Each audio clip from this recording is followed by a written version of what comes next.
বেলকুচি উপজেলার উত্তর দেলুয়া জামে মসজিদে নির্মাণ কাজ থমকে মুসল্লিদের কষ্ট সহায়তার আহ্বান। বিস্তারিত আশিকুল ইসলামের প্রতিবেদনে।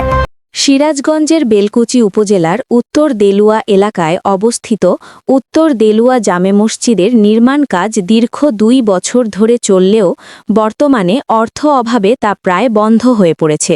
এতে করে এলাকাবাসী ও মুসল্লিরা চরম ভোগান্তিতে পড়েছেন। মসজিদ কমিটির সভাপতি মোহাম্মদ আব্দুল মান্নান জানান, সীমিত অর্থ নিয়ে তারা নির্মাণ কাজ শুরু করেছিলেন, কিন্তু পর্যাপ্ত অর্থের অভাবে এখন কাজ আর এগিয়ে নেওয়া সম্ভব হচ্ছে না। ফলে মুসল্লিদের খোলা জায়গায় নামাজ আদায় করতে হচ্ছে, যা অত্যন্ত কষ্টকর হয়ে দাঁড়িয়েছে। মসজিদের মুয়াজ্জেম আলহাজ মোহাম্মদ শাহজাহান বলেন, বৃষ্টি বা ঝড়ের সময় নামাজ পড়তে মুসল্লিদের অনেক দুর্ভোগ পোহাতে হয়।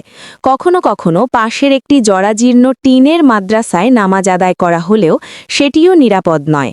মসজিদ কমিটির সদস্য মোহাম্মদ আবুল হোসেন জানান, ধর্মপ্রাণ মুসল্লিদের জন্য একটি পূর্ণাঙ্গ মসজিদ অত্যন্ত জরুরি।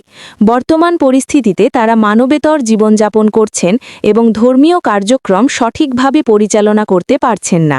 এ অবস্থায় মসজিদ কমিটির পক্ষ থেকে মাননীয় সংসদ সদস্য সহ সমাজের বিত্তবান ও দানশীল ব্যক্তিদের কাছে মসজিদ নির্মাণ কাজ সম্পন্ন করার জন্য আর্থিক সহায়তার আকুল আবেদন জানানো হয়েছে।